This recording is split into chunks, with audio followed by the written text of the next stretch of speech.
Louvo ao Senhor pela oportunidade que Ele me franquia, pela minha salvação e por me oportunar de estar cultuando nesta noite com a Igreja do Senhor.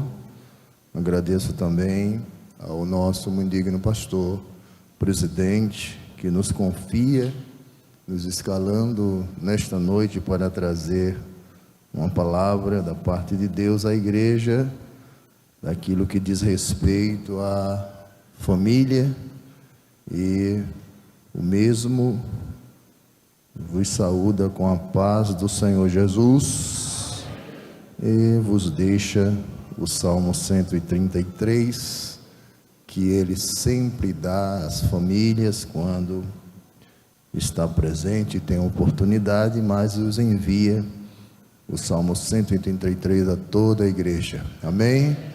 Queremos também trazer as nossas considerações ao nosso pastor João Marcos e lhes dizer que estamos orando por ele, pela sua esposa, pela sua recuperação, que cremos que brevemente se concretizará no nome de Jesus. Amém?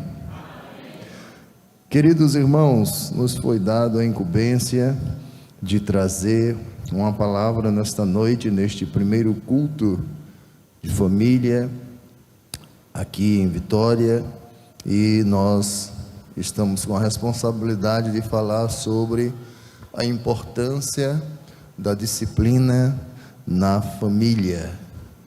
Nós estaremos observando esta responsabilidade que nós temos como família. Para isso nós precisamos entender alguns pontos sobre o seu significado, sua origem e também a necessidade da disciplina na família. Nós somos igreja, conhecedores da palavra de Deus, e entendemos que todos nós que aqui estamos vivemos bem, e se assim vivemos, é porque Deus impôs sobre nossas vidas condições disciplinares para que pudéssemos continuar, caminhar, formar a nossa vida espiritual debaixo da sua bênção, que é a palavra de Deus.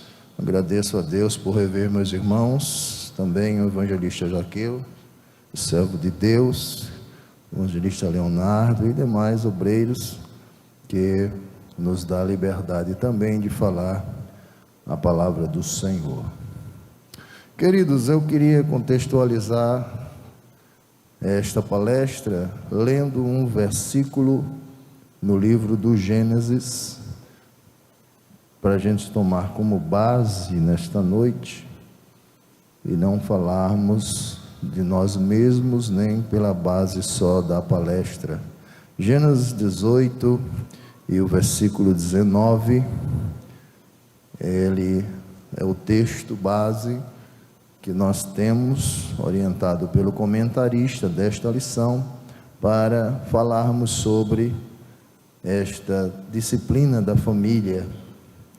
Gênesis 18 e 19 nos diz assim, palavras do Senhor: porque eu o tenho conhecido, que ele há de ordenar a seus filhos e a sua casa depois dele, para que guardem o caminho do Senhor, para agirem com justiça e juízo, para que o Senhor faça vir sobre Abraão o que acerca dele vos tenho falado. Diga amém. Esta orientação de Deus para o patriarca, ela fala justamente de termos primários, de termos condicionados, para que, através desta aplicação disciplinar dos mandamentos de Deus, Abraão pudesse cumprir aquilo que Deus tinha determinado em sua vida. A gente entendendo bem o porquê de Deus pontuar isto a Abraão, se nós lermos o versículo anterior, nós vamos entender o porquê, o cuidado de Deus em fazer com que Abraão e a nação de Israel, do povo de Deus, tivesse que cumprir essas determinações do Senhor. Veja o que diz o versículo 18. Vamos ler o 17. E disse o Senhor: ocultarei eu a Abraão o que faço, visto que Abraão certamente virá a ser uma grande e poderosa, e nele serão benditas todas as nações da... Veja que Deus impõe sobre o patriarca algo que é perene, contínuo e perpétuo. Você diz amém? E aí, através desta palavra, Deus traz o condicionamento, dizendo: porque eu tenho conhecido que ele há de ordenar seus filhos e a sua casa depois dele, para que guardem o caminho do Senhor. E o que isso tem a ver com nós, famílias de Deus, que estamos reunidos nessa noite aqui para propagar um pouco mais da sua palavra, e creio que relembrar aquilo que Deus tem nos orientado, mas é sempre importante estarmos sempre revendo essas coisas. Por que que o comentarista trouxe esse versículo para aplicar nesta primeira aula? Porque todos nós somos dotados de uma herança de Deus, sim ou não? E Deus nos constituiu também como seus testemunhos aqui na terra, como pessoas que testificam dele, e nos instituiu como família, casados, para testificar da bênção dele sobre nossas vidas. Então nós somos um povo, não desmerecendo nenhum outro, mas foi Deus que quis escolher o seu povo para fazer a diferença sobre a terra e mostrar que é possível, é normal até, se andar pelos caminhos, testemunhar de um bem que ele deu para todo aquele que é casado, que constituiu família. Todos nós que estamos aqui, que andamos pela palavra de Deus, nós desfrutamos primeiro de paz, diga amém. Segundo, de harmonia. E terceiro, de alegria, satisfação em ser e ter uma família.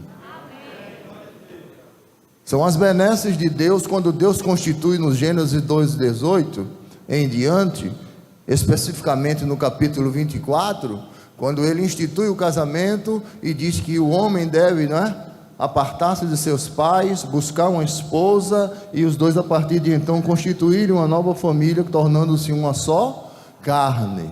A partir dali Deus dá a bênção que somente ele tinha. Isso é um privilégio. Somente Deus constituiria o homem. Foi ele que constituiu, sim ou não? Do pó da terra o homem, não é? Depois da mesma matéria, de forma diferenciada, mas tirou uma costela e formou a mulher, trouxe, aconchegou os dois, não é? Os dois se decidiram, e Deus vai e faz o casamento, e Deus dá o privilégio que era só dele. Você sabia que nós, quando casamos, nós adquirimos um privilégio que era somente de Deus? Deus ama tanto o seu povo, Deus ama tanto a nós, que ele tirou dele essa responsabilidade e disse: bom, eu vou dar agora a eles, para que eles façam. Está lá em Gênesis 1:28, frutificai, multiplicai, enchei a... Deus podia fazer de uma forma só toda a humanidade, homem. Faça-se toda a humanidade na terra, pum. Mas ele disse: eu amo tanto a criação que eu fiz, que eu vou dar a ela direitos de uni-los, e quando se unir em mim, pela minha bênção, eu vou fazer gerar para multiplicar as gerações. Então Deus deu esse privilégio. Voltando para o versículo que lemos, para a gente concluir esse introito, a gente entende que existe um no mundo que hoje se chama príncipe deste mundo, que não gosta, que não quer e que não está satisfeito com o que Deus está fazendo com a igreja. Por isso que nós precisamos andar dentro, aí sim a gente entra no capítulo aqui, da disciplina familiar, para não abrir arestas, brechas para o inimigo trabalhar. Se é que você me entende, você pode dizer amém? Aí o comentarista, ele pontua aqui a situação, basada em Gênesis 18 e 19, ele diz assim na introdução: na era da pós-verdade, época em que o relativismo dita o modus vivendi dos indivíduos, cada pessoa é incentivada a planejar e a viver conforme a sua realidade particular, e quase nenhuma ênfase tem se dado à disciplina como instrumento balizador da conduta do indivíduo e das relações humanas.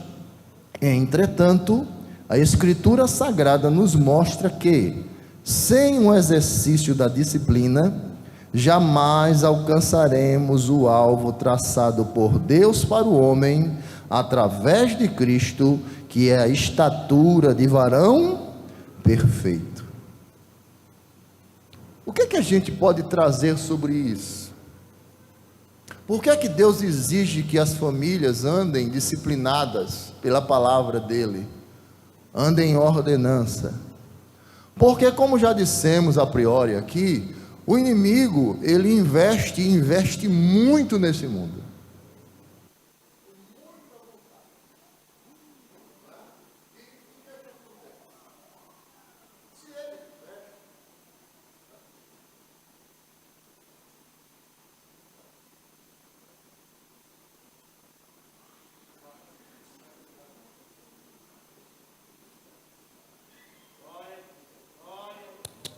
Amém. Se ele investe tanto nisto, nós como famílias cristãs, que temos a responsabilidade de exercer o testemunho de Cristo nessa terra, temos que obedecer os princípios e viver dentro desses parâmetros que Deus instituiu, para que nós possamos chegar, porque todos nós vamos chegar um dia, à estatura de varão perfeito. O mundo crendo ou não, a gente chega. Amém, irmãos? As pessoas acreditando que Jesus vai voltar ou não, ele vai voltar. As pessoas acreditando ou não que a igreja é a igreja do Senhor e está guardada pelo sangue dele, independente disso, nós estamos guardados. Nós somos um povo, glória ao nome disso, que somos todos os momentos, 24 horas, monitorados e guardados por Deus. Então tudo está no controle de Deus. Por quê? Porque andamos dentro da disciplina. Um povo unido, não é? Há um dito popular que foi gerado, não é? E diz assim, que o povo unido jamais será, a igreja unida jamais será. Mas não é por causa do dito, é porque Jesus um dia disse lá em Mateus 16 e 18: as portas do inferno não vão prevalecer contra a minha igreja. É dele, ele é quem cuida, ele é quem guarda, ele é quem ordena. Então, partindo desse princípio, nós podemos entrar dentro do primeiro tópico, que demonstra o significado do termo disciplinar. Eu não vou ler todos os tópicos, irmãos, completos, por causa do tempo, mas eu sei que os irmãos são hábeis, sábios, não é? Muitos aqui entendem até melhor do que eu disso aqui, mas como me foi dada a responsabilidade, vocês vão me dar um desconto, diga amém. Então, o que significa o termo disciplina? Resumidamente, disciplina vem do latim e significa educação recebida por um discípulo do seu mestre, correção, instrução ou treinamento. É algo que é dado, no caso do cristianismo, né, da igreja, por Deus, para que nós, seus discípulos, pudéssemos aprender, muitos de nós tornar-se mestre e ensinar a outros que há de vir. Então, isto é o significado da palavra disciplina. É uma correção, Em alguns momentos a disciplina é necessária ser atingida em nossas vidas como uma correção. Em outras, uma prevenção, um treinamento, para que quando vier algo difícil, a gente possa lutar, possa guerrear. Amém, meus irmãos? A origem da disciplina, o segundo ponto, ela tem a sua origem em quem, irmãos? A disciplina tem a sua origem em Deus. Diga amém.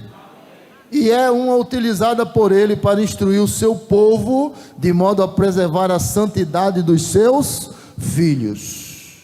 Na prática, a disciplina empregada por Deus, produzindo uma ação de duplo alcance, ela implementa a prevenção e a correção. Ela é apresentada preventivamente quando nos instrui-nos como devemos viver, e corretivamente corrigindo-nos quando desviamos-nos da rota. Então veja que Deus, Ele acopla em nós esses princípios e Ele nos guarda de uma forma perfeita e completa.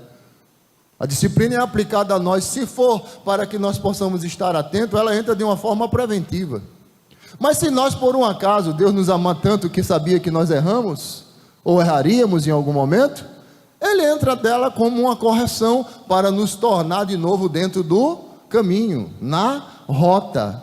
Então a disciplina, ela exerce essa situação para nós, não é? Corrigindo nossos eventuais desvios de rota. Aí vem uma palavra. Por que existem tantos problemas familiares? Por que existem situações em que é necessário aplicar a disciplina? Simples. Porque às vezes, em algum momento, nós nos desviamos da rota. E para a gente entender isso e absorver isso, a gente tem que ser, me permita, queridos irmãos, muito sincero. Que muitos de nós, se não todos nós, porque todos erramos, não é verdade? Vez por outra, nós vacilamos um pouco na situação.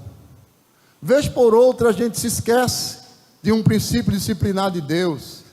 Vez por outra, a gente quer agir ou fazer alguma coisa dentro do nosso próprio ego, dentro do nosso próprio eu, da nossa própria vontade.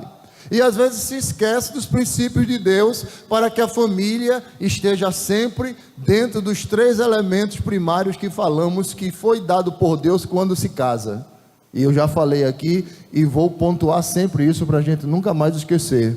A família tem que estar debaixo da paz, da harmonia e da satisfação, da alegria.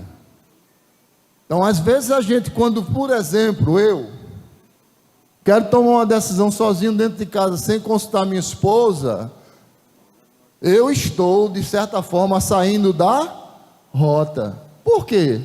Porque o princípio de Deus para quem se casa é que os dois se tornam um só, em tudo.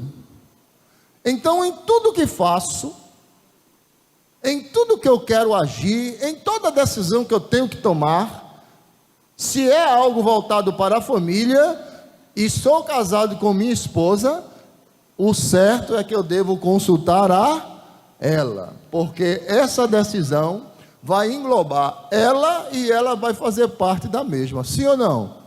Se eu não consulto, pode ser que isso cause uma problemática, uma dificuldade, porque o princípio é eu concordar com ela. Eu digo sempre isso aos noivos quando estou aconselhando. Eu digo: olha, meu filho, vocês estão perto de casar, casou, o eu de vocês morreu, pode sepultar ele e botar debaixo da sepultura. Agora, tudo que você for fazer, somos nós que fazemos, somos nós que agimos. Por quê? Porque casado, tudo que fizermos tem que ser acordado, porque vai servir para os dois, sim ou não? Isso não isenta a independência de cada um como pessoa, porque nós somos distintos, amém, irmãos? Nós não somos iguais um ao outro. Nós, quando nos unimos com o nosso cônjuge, não houve aquele problema, né, que a sociedade fala, né, e até cita isso tantas vezes, com tanta ênfase, que isso não tem nada a ver com a Bíblia. A minha alma gêmea, não existe alma gêmea. Ela só fez um Paulo. Você não vai encontrar um homem feio desse tamanho em canto nenhum mais. Só vai encontrar em mim mesmo. E eu vou dizer uma coisa: se tivesse 2 de mim, eu não me suportaria.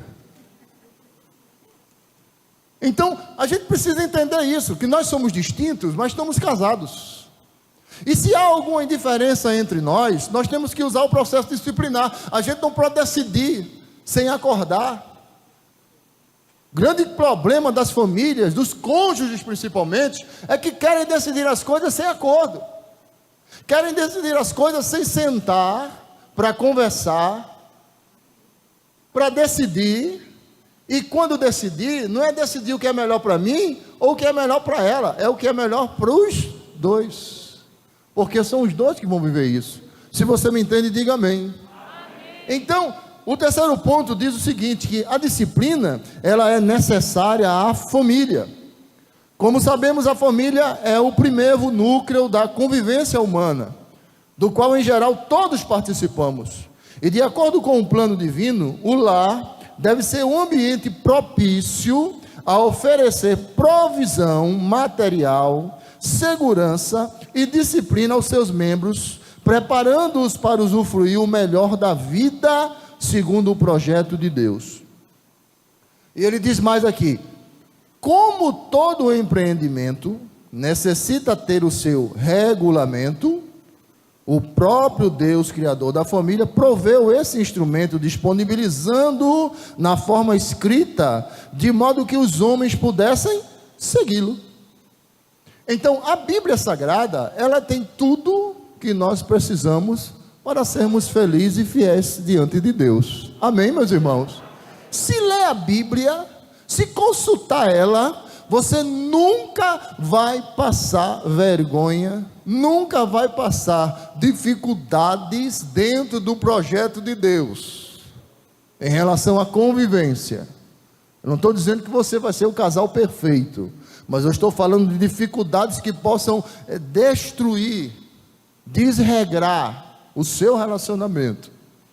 Um casal maduro, um casal entendido da palavra, ele sempre que houver uma dificuldade, porque isso sempre vai acontecer, sempre que acontecer alguma situação, ele vai ter maturidade suficiente para calmamente, tranquilamente sentar, conversar, orar a Deus e resolver. Amém. Porque Deus sempre vai dar a direção. Nunca se esqueça disso, em qualquer situação da sua vida, se você buscar a Deus, Deus vai dar a direção. Ele nunca vai decidir por você, porque se Deus começar a decidir por mim, Ele está tirando de mim o livre-arbítrio, a livre escolha. Mas Deus dá diretrizes para que eu possa seguir. E se eu tiver dificuldade de entender Deus, Ele ainda me dá uma ajudinha, para não ter falha nenhuma. Você sabia disso? Deus nos ama. Olha, irmãos, quando eu leio a Bíblia, que começo a meditar nela, dá vontade de chorar. Porque Deus nos ama tanto. Veja como Deus fez lá em Deuteronômio, no capítulo 30, versículo 19. Eu acho lindo esse texto. Capítulo 30 de Deuteronômio, versículo 19. Veja que coisa linda de Deus. Ele diz assim, olha: os céus e a terra tomo hoje por quê? Contra quem? Contra ti, que te tenho proposto a vida e a bênção e a... Deus podia parar por aí, porque nós temos a escolha a fazer, e Deus não nos dá essa liberdade, sim ou não? Quem é inteligente escolhe o quê? A vida. Quem é inteligente escolhe o quê? A bênção, sim ou não? Eu não vou querer morte para mim, eu não vou querer maldição para mim, eu vou querer o que é bom para mim dentro do propósito de Deus. Mas Deus, Ele nos ama de uma tal maneira, tão grande. E olha que isso aqui está antes de Cristo, viu? As pessoas ficam falando muito disso, né? Do amor incondicional. Mas Deus, Ele mostrou fisicamente, estruturalmente o amor que Ele tem conosco, dando o seu Filho. Mas cá atrás, Ele já demonstrava isso. É como se Deus estivesse dizendo aqui: olha, eu vou colocar os propósitos da vida sobre você, a vida e a morte, a bênção e a maldição. Mas tem uma coisa: eu amo tanto vocês, eu quero tanto que vocês estejam dentro do caminho, acertando, sendo correto, andando comigo, que eu ainda vou dar uma palhinha para vocês. Aí ele termina o versículo dizendo aqui: escolhe, pois, a vida para que vivas tu e a tua semente. Oh, glória a Deus! Isso é um privilégio. Deus nos ajuda tanto, irmãos, que às vezes Ele mostra o caminho assim, olha, tem esse e tem esse, mas Ele nos ama tanto, Zaqueu, que Ele diz assim: meu filho, eu amo você, eu tenho um propósito com você, eu quero que sua família se consolide, continue firme, então venha por esse aqui, que você vai ser abençoado. Aleluia! É necessário ouvir a Deus. Muitos de nós estamos em dificuldades, me permita essa palavra, porque estamos teimando sobre coisas que Deus quer fazer conosco, e nós estamos como que emperrado, travado. Me permita usar essa linguagem nordestina, feito aquele burro murcho assim, que ele trava e não tem quem tire ele do lugar, aí puxa ele, dá na cara dele e ele fica lá. Deus está dizendo: anda, vai por aqui que eu vou te ajudar, não olha o caminho não, simplesmente vai nele. Sabe qual é o problema da gente? A gente fica escolhendo, fica olhando o caminho. Ah, Jesus, por aqui está muito difícil, tem muita pedra, tem muito espinho, aqui tem grama, deixa eu ir pela grama. Mas a vitória às vezes está pelo caminho do espinho. Aleluia! Glória a Deus. Ele sai nos mostrando o seguinte aqui: algumas escolhas que nós podemos fazer, algumas situações que nós podemos vivenciar. Nós estamos falando das Escrituras Sagradas, que apresenta a conduta ideal para que cada membro da família possa seguir. E aqui ele pontua o primeiro ponto do tópico 3, quanto à escolha do cônjuge. Todos nós que estamos aqui casados, fomos nós que escolhemos, sim ou não? Eu acredito que aqui não tem ninguém que assim diga assim: não, olha, Deus, eu pedi a Deus, Deus mandou na minha casa e escolheu por mim. Não diga isso não, que eu vou dizer que é mentira. Porque se Deus escolher por mim, eu vou repetir de novo o que eu falei há pouco tempo. Ele tirou o livre-arbítrio de escolha a mim. Eu já disse que Deus nos ama tanto que Ele nos deixa fazer escolhas. Agora a escolha fui eu que fiz, foi você que fez. Deus deu a opção de escolha. Observar a subjetividade, porque aqui está falando para nós. Por que pontuou aqui quanto à escolha do cônjuge, se está falando aqui para casados? É porque você, como pai, você tem que entender isso aqui para ensinar seus filhos. E aí a gente volta primeiro para mim, para você. Eu escolhi minha esposa para casar há 34 anos atrás. Podia ter escolhido uma mulher totalmente diferente dela, sim ou não? Os meus amigos disseram isso a mim: camarada, como é que tu faz isso, homem? Me viu namorando com ela, disse: tu já viste tu e tua namorada? Eu disse: já, o que é que tem? Ele disse: tu tem quantos metros? Eu disse: 1,93. E aí ele disse: e ela? Eu digo: 1,58. Ele disse: tu não podia escolher uma menina maiorzinha não, rapaz, tu não tá. Aí citou até uma vizinha minha que era muito chegada assim, queria muito namorar comigo, entendeu, Zaqueu? Aí ele disse assim: fulana, rapaz, é altona, bonita, uma mulher assim, né, famosa. Eu disse: não é, rapaz, e é mesmo, viu? Ele disse: então, Paulo, por que tu não vai? Eu disse: mas é porque eu só gosto de baixinha, rapaz. Ele disse: tu vai casar com ela? Eu digo: eu vou. Eu que quis, irmão. Então, se eu escolhi a baixinha, por que depois de 34 anos eu vou perder o valor que Deus me deu com ela? Eu vou deixar de olhar a formação cristã, conjugal. Por que eu vou deixar de olhar para aquela que veio do pó comigo e Deus teve misericórdia e me ergueu e me deixou onde estou? Porque fui eu que fiz a escolha. E eu fiz uma escolha maravilhosa. Porque depois de muitos anos eu tive o privilégio de conhecer aquela que todos falaram. Está descasada, foi infiel, não é cristã. E quando eu olho para trás e olho para hoje, eu dou glória a Deus pela minha mulher. Que ela não casou comigo pelo interesse de alguma coisa que eu não tinha. Mas ela casou porque me amava. E quando eu tive dificuldades, que disse a ela: olha, a gente vai apertar e a coisa vai ser difícil, eu não sei quanto tempo isso vai durar. E ela disse a mim: a gente está junto. Me desempreguei, passei somente 14 anos desempregado, somente. Tinha dia que faltava tudo, teve um dia que na minha casa só tinha água, açúcar e farinha. E um menino que ia acordar de manhã chorando, pedindo leite e não tinha leite.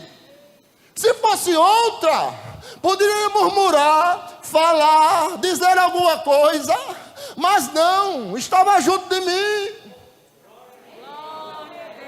Eu na cadeira de balanço, orando a Deus, cantando hino, esperando a providência, e ela lá junto, meu filho. E aí, meu filho, ele disse, eu digo, Deus vai trazer. Você confia, filha? Confio. Eu digo, Deus disse a mim que vai prover. Hoje não é para eu sair de casa, não, é para eu esperar. Eu vou esperar hoje. Você espera? Ela disse, eu espero, meu filho. Ai, nosso. A escolha é importante.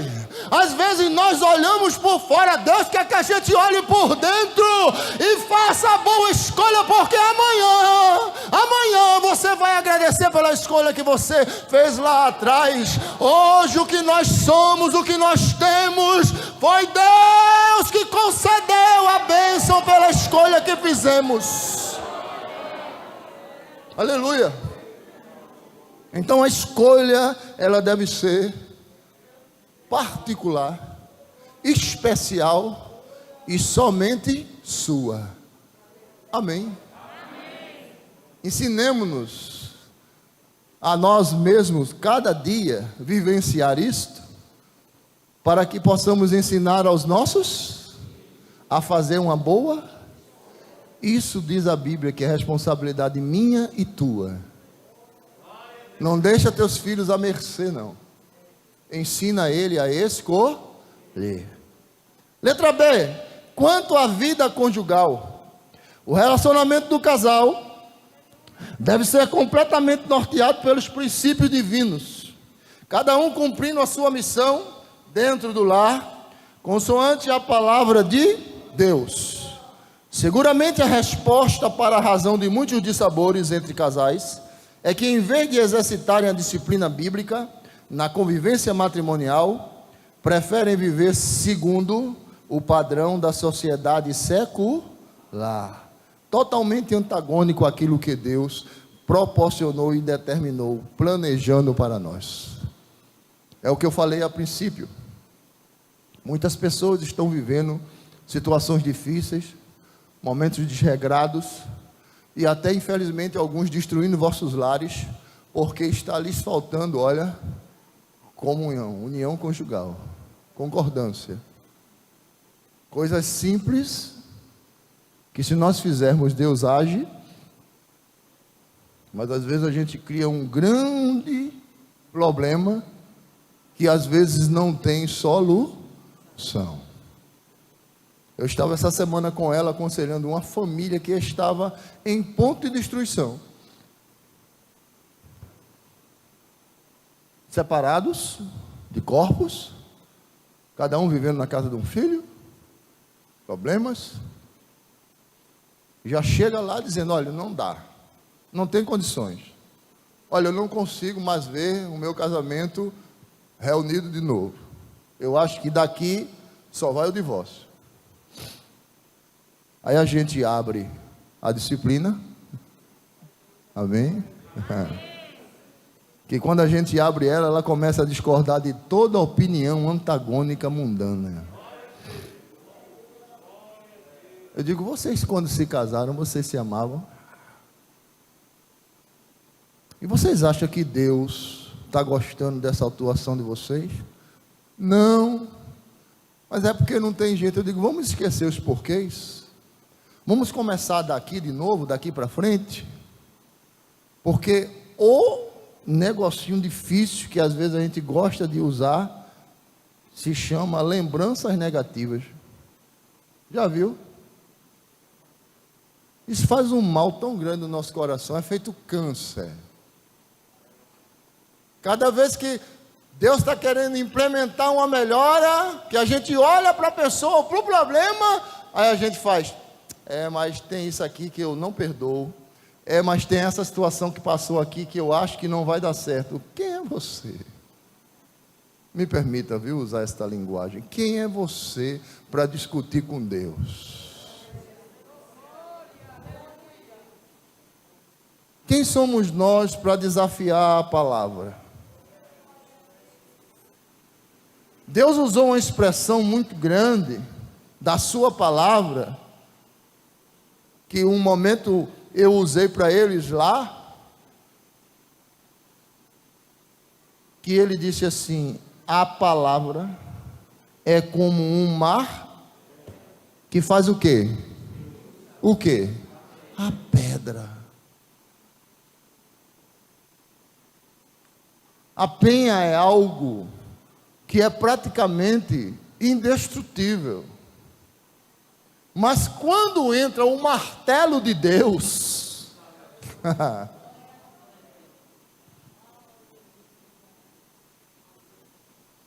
aleluia, a coisa muda. Porque é Deus que está batendo. É Deus que está tratando. É Deus que entra no negócio.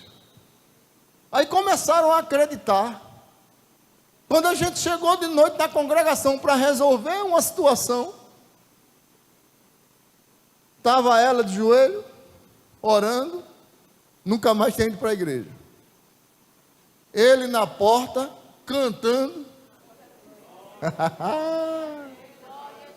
E o filho lá, orando. Isso é uma esmiuçada na cabeça de Satanás, que quer destruir as famílias. Eu quero te dizer uma coisa debaixo do sangue de Cristo aqui, com a autoridade dele. Não existe situação, por mais impossível aos seus olhos que possa ser, que Deus, adentrando nela, não resolva. Deus tem caminhos, irmãos. É porque a gente não se apossa da palavra de Deus. Eu quando leio Jó dizendo assim, que Deus tem caminho no meio das tormentas, eu digo assim: isso aqui é Deus. Quando eu vejo Deus dizer que o mar se acalma, eu digo: isso é um Deus terrível. Por que é que Deus não trata essa bobagem, me permita usar esse termo, dessa situação que às vezes a gente diz: eu acho que não dá mais jeito, eu já estou esfriando, o meu amor está se acabando. Tá não, é porque a cinza da situação está em cima. Mas eu quero te dizer pela palavra nessa noite: o Espírito Santo está como uma espuma que, olha, soprando e mostrando a você caminhos.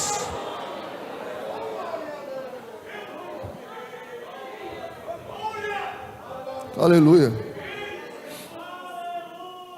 A vida conjugal, ela tem que ser animosa. A gente tem que voltar a ter alegria. Eu estava dizendo isso ontem num culto, dando uma palavra, e eu disse: sabe o que me alegra? Com todas as dificuldades que a gente tem, e eu estava dizendo isso lá no culto, na hora, eu digo: sabe qual é o problema? É que eu vou sair daqui, vou pegar meu automóvel, vou entrar nele, vou para minha casa, e eu não vou encontrar ela vazia. Eu vou encontrar minha esposa, sabe como? Me esperando, me aguardando, e eu vou me debruçar nos braços dela, porque ainda amo como amei há 34 anos atrás. Eita, né? Tome isso como uma declaração de amor, minha filha. Aleluia. A alegria do casamento é isso, irmão. O provedor está em casa e receber a sua amada, ou sua amada em casa e receber o seu provedor, e ambos se alegrarem. Você lembra do encontro de Isaac? Quando Isaac viu, Rebeca olhou assim.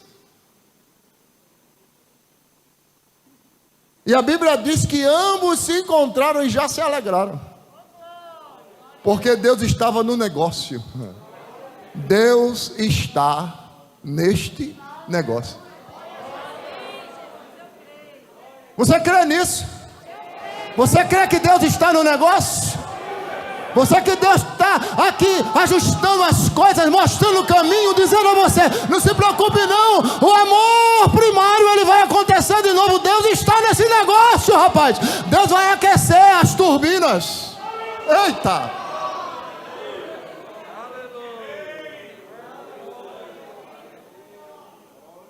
Deus vai remover as cinzas.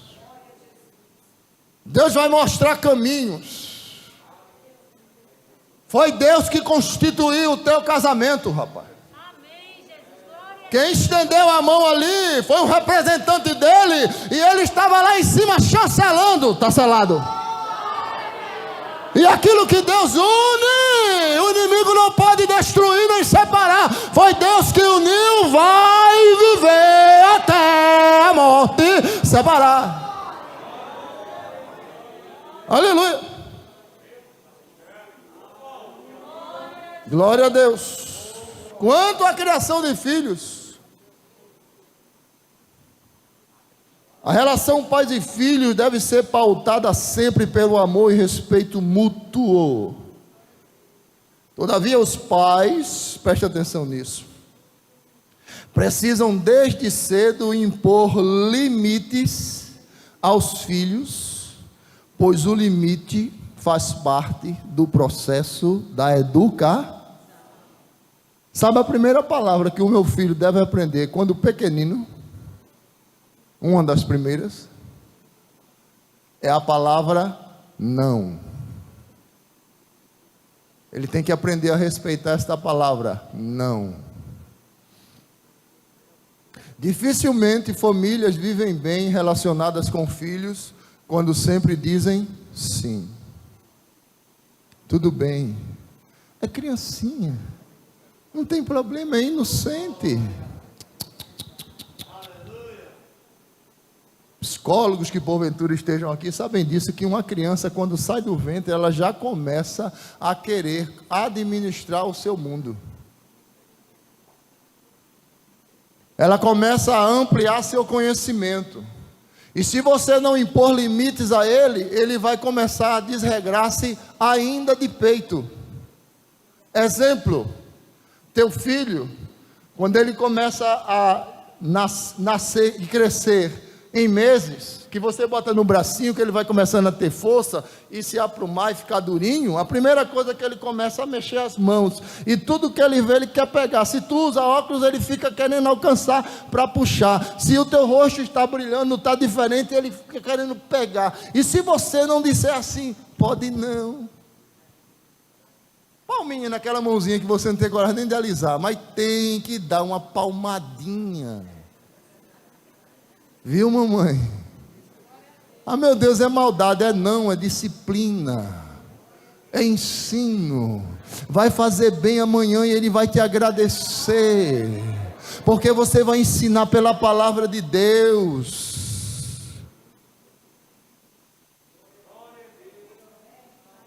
Provérbios 22:6 a gente conhece de cor. Instrui. Como é? Instrui o menino no caminho.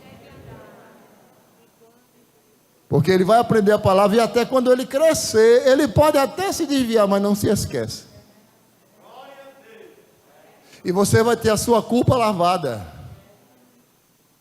Porque 127:3 de Salmo diz assim, que os filhos são herança de quem? Não é tu, é Deus que dá. E o Deus que dá vai cobrar, vai prestar conta depois de tu.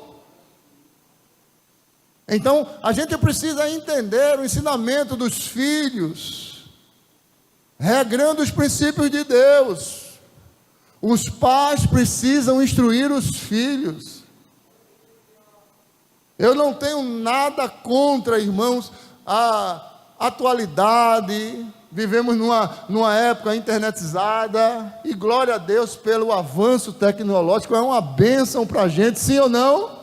Estamos aqui, o nosso amado pastor está aqui assistindo o culto, veja que vitória.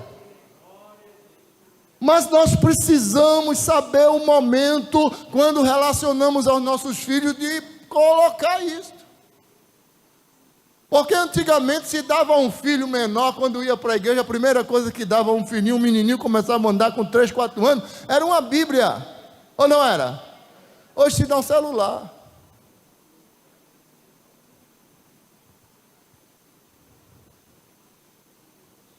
E me permita a franqueza, eu coopero com o nosso pastor no departamento da família há 9 anos, e eu já vi filhos destruídos com isto, eu já vi filhos depressivos com isto, eu já vi filhos que por causa do mau uso, se mutilou, tentou a morte, e está com problemas psicológicos. A culpa disso é da sociedade. É de quem, meus irmãos?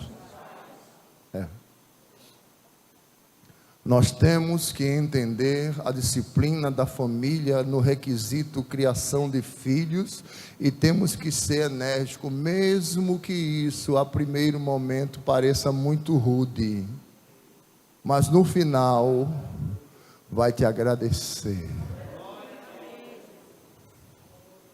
O meu pai, é claro que isso não é um ensinamento para os dias de hoje, porque nós temos a verbalização, a comunicação, o ensinamento, a Bíblia para ensinar. Mas o meu pai, na sua ignorância, mas com o seu zelo, eu quando pequeno, de 5 para 6, 7 anos, ele me ensinou o que é obedecer, de uma forma muito drástica. O meu pai, ele é um homem de poucas palavras, mas mesmo sendo ímpio, não é cristão, mas de grandes ensinamentos, de forma rústica, mas ensina. E um dia ele estava conversando com uma pessoa adulta, aí, sabe aqueles cassetes antigos que vinha, que botava fita, sabe qual é? Tinha aquele cassete e um cabo, não é? Aí ele pegou e disse: Paulo, vá levar isso aqui na casa de Alcides, um amigo nosso. Leve isso lá na casa de Alcides. Aí eu olhei para o pai e disse: tá bom, pai, daqui a pouco eu levo. Aí ele não disse mais nada. E eu continuei brincando lá. Quando eu menos esperei na brincadeira, que me virei, aquela cipuada na minha perna direita assim. Sap! O carnegão ficou vermelho assim, o sangue começou a correr. Aí ele olhou para mim bem calmo e disse: dá para você levar agora?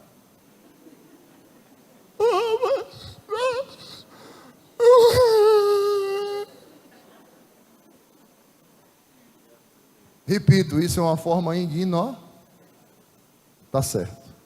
Mas desde aquele dia, amigo, quando ele dizia assim, Paulo, eu, sim senhor, meu pai.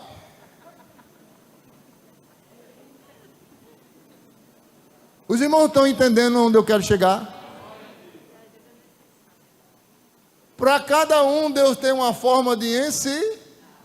Para cada filho existe uma forma de ensinar. É errado um filho ter um celular? Não. Mas veja quando você vai dar a ele. E se você vai poder monitorar ele. Porque o inimigo, a primeira qualidade que Deus deu na Bíblia dele foi sagacidade. Esperteza. E o diabo quer destruir essa geração chamada filhos. Porque a nova ordem dele é não ter gerações posteriores à nossa.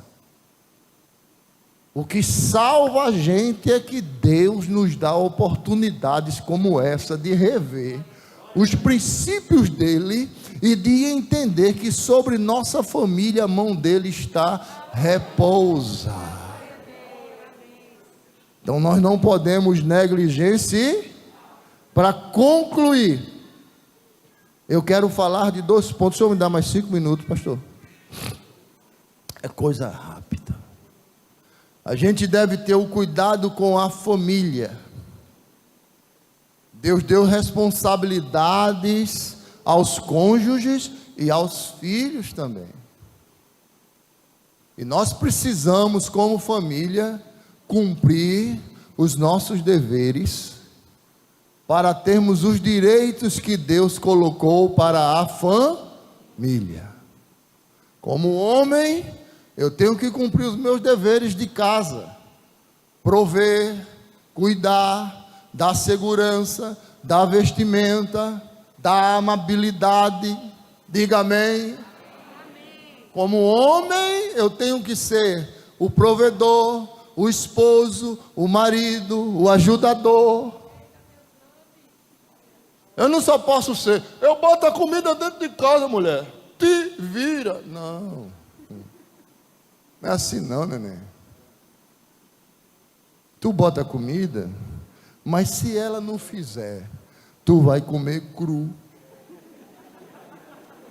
Ou não é?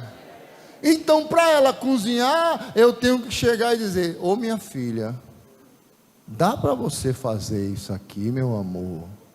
Inclusive, lembrando, você está me devendo as cabecinhas de peixe que eu estou esperando.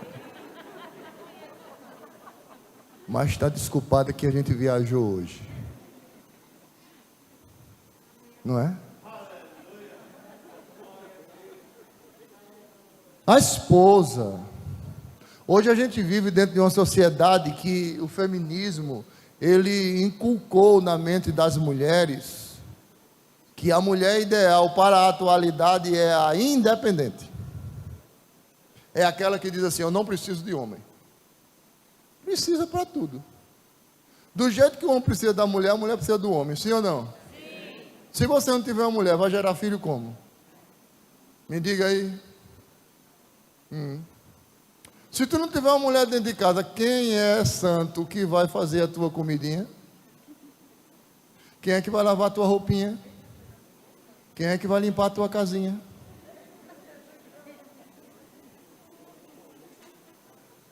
Aí, trazendo deixa para vocês, eu quero dizer às mulheres que casadas, uma vez casadas, casadas para, e quando se casa tem que cumprir esses mandamentos. Ah, pastor, mas eu trabalho, pastor, e eu ganho mais do que ele. Problema. Tu tem que ser a Mulher Maravilha. Porque ele, um dia, pode até perdoar uma semana, um dia que chega cansado. Essa daqui, eu disse a ela deu o golpe do baú, que o marido dela lava, passa, cozinha, ainda faz a comidinha dela.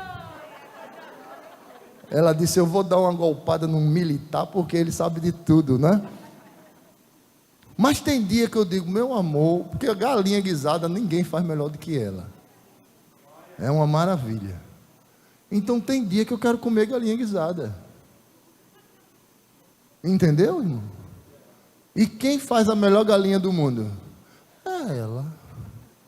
Então como é que eu não vou querer isso dela e ela vai dizer assim, não dá, tem que dar.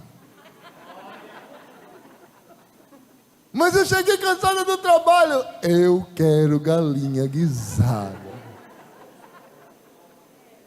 Faz parte do compromisso que você assumiu diante de Deus, no altar de Deus. Ah, pastor, está apertado, está difícil de cumprir isso. Senta, conversa e faz feito eu fiz com ela. Ela disse, desse jeito não dá para trabalhar mais. Eu disse, amém, peça demissão. E a gente sustenta a barra. Contanto que não sofra o bom relacionamento no casamento. Que isto aí que Deus deu a você, depois da tua salvação, é a melhor coisa que Deus fez para você. Uniu você, constituiu família, lhe deu filhos, zele.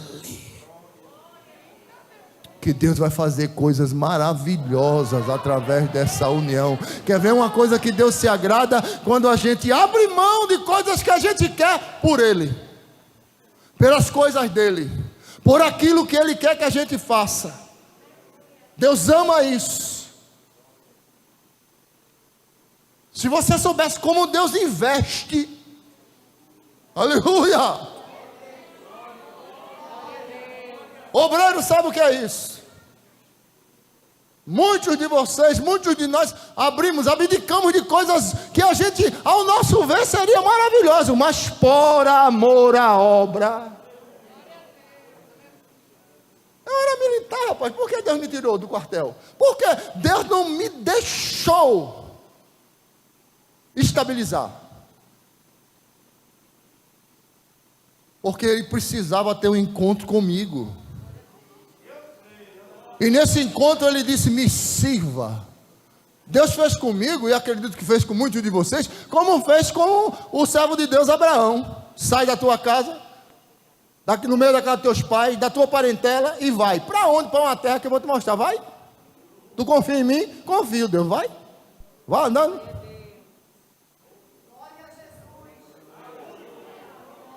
E deixa eu dizer uma coisa para terminar aqui. As coisas boas de Deus, elas só chegam quando as coisas estão mais difíceis. Está complicando? Dá glória a Deus, a vitória está chegando. A coisa está ficando de um jeito quase que sem condição de administrar. Te preocupa não, a vitória está aí por detrás das portas. Vai chegar, Deus vai te dizer, Deus vai chegar com providência, rapaz. Aleluia. É aquela história do pregador, né? Deus, ele complica. É interessante, né? Por que Deus não faz sem complicar? É porque Ele gosta de complicar as coisas, para todo mundo saber que é Ele, para ninguém ter o pé de dizer assim, foi os meus feitos, foi a minha capacidade, foi o meu anel no dedo. Não, foi Deus, foi Deus, foi Deus. Sempre vai ser Deus. Sempre vai ser Ele na sua vida, rapaz. Sempre vai ser Deus. Eu quero te dizer uma coisa nesta noite aqui: tudo que você tem, tudo que você é, tudo que você faz não é capacidade sua, é Deus, sempre é Deus, é Deus. E o que Ele ainda vai fazer também é Ele, é Ele.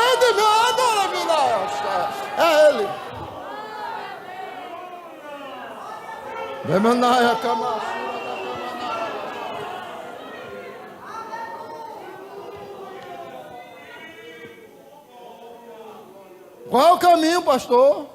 Ore, leia e confie. Só isso, só isso. Só isso. Orar, guiar e confiar. Teve muitos dias que eu tive que abrir essa Bíblia aqui. Eu digo, amor, vamos ler a Bíblia, que eu preciso que Deus fale comigo. Nos momentos difíceis. Momentos muito difíceis. E quando eu abri a Bíblia, Deus estava lá. Eu sou o teu Deus. Abri a Bíblia no outro dia e dizia, não há Senhor além de ti. Abri a Bíblia de novo e dizia, eu cuido de ti. Deus não precisa dar sermões para dizer a você que Ele é seu Deus. Ele só precisa dizer, Paulo, eu sou Deus. Pronto. Um dia é uma coisa muito difícil na minha vida e eu digo, Deus, ou o Senhor fala comigo hoje ou eu vou morrer. O Senhor precisa me dar uma resposta hoje. Aí às vezes a gente fica lá esperando que Deus vai usar alguém e usar em profecia e cumprir as promessas ou profetizar de novo aquilo que Ele já tem falado. E Deus é menino, rapaz. Deus sabe como fala com a criatura. Deus sabe do íntegro do teu coração e da intimidade que existe dentro dele e daquilo que tu precisa dele. Eu cheguei na igreja angustiado, que eu não aguentei nem orar. Fiquei de joelho lá e fiquei, meu Deus, meu Deus. Aí Deus tomou um servo dele, chegou perto de mim, nem tocou em mim, e disse assim no meu ouvido, eu sou o Senhor, Paulo.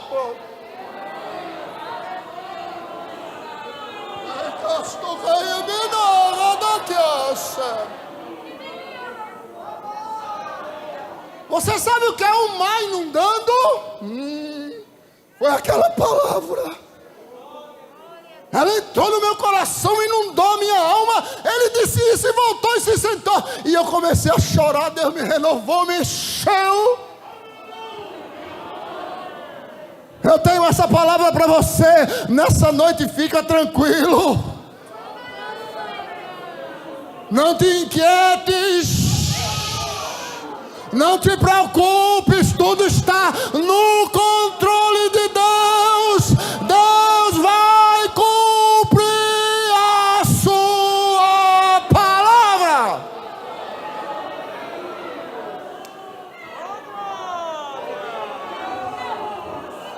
Chame como vai.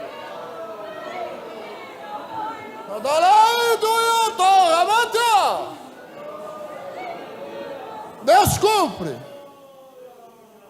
Não nos inquietemos, esperamos no Senhor. Andemos dentro do princípio disciplinar de Deus, orando, lendo e confiando que Deus vai fazer. Se você crê, levante sua mão aí e glorifique a Ele. Diga a Ele, Deus, eu confio, eu confio, eu confio. Deus ainda vai buscar por detrás das malhadas, irmão. Deus ainda vai lá no recôndito.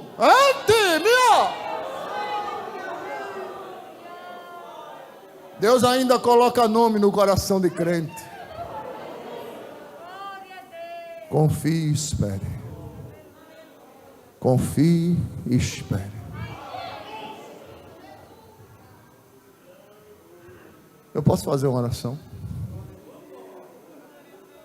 Vocês oram comigo? Com a permissão do nosso ministro, eu queria convidá-los de pé. Oh, coisa gostosa. Como é bom estar na presença desse Deus Todo-Poderoso. Me mandando como a fônica. Ela manda come a tua. Você acredita que Deus está renovando vidas nessa noite aqui, antes da oração? Deus já está tocando nos corações de casais aqui e já está renovando situações aqui, irmãos.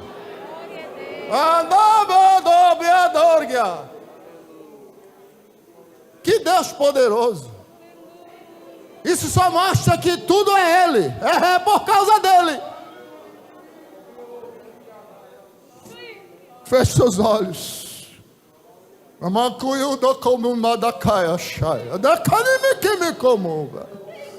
Pegue na mão do seu cônjuge aí, vá. E me não porgue, manda cuidar, chuva que me ó. Eterno Deus e Pai. Oh, Jesus. Nós te louvamos pela tua palavra, pela tua presença, pelo gozo do teu Espírito nessa noite nas nossas vidas, pelo ensinamento da tua palavra, Senhor, a tua igreja, onde nos alimentamos, Senhor, da essência verdadeira do teu Espírito em nossos corações. Queremos apresentar essas vidas, essas famílias que tu levantastes para a glória do teu nome e uniste, Senhor, pela tua palavra dentro do teu consentimento, Senhor, de matrimônio. Peço pela tua bênção sobre a vida deles, pela renovação do teu Espírito sobre o seu viver, pelos recônditos que tu adentraste nessa noite no coração de muitos aqui. Oh Jesus, eu te louvo, porque tu permaneces fiel e a tua mão permanece estendida sobre casamentos, sobre família, sobre situações, Senhor, que tu estás desbaratando, tirando o núcleo negativo e implantando o gozo do teu Espírito nesta noite, Deus.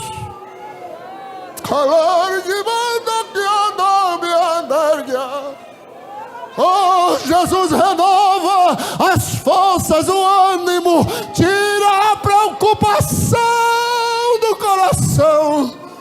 Ande, que me andará. Traz calmaria, Deus. Traz tranquilidade, Deus. Traz renovação. Pelo poder que há no teu nome, eu te oro e te agradeço, no nome de Jesus,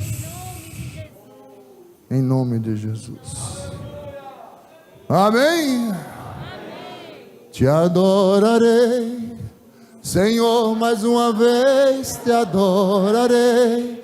Fui chamado para adorar, então adorarei. Sou adorador, foi assim que Deus me fez, então adorarei. Te adorarei, Senhor, mais uma vez te adorarei. Fui chamado para adorar, então adorarei. Sou adorador, foi assim que Deus me fez, então adorarei. Diga com sua alma.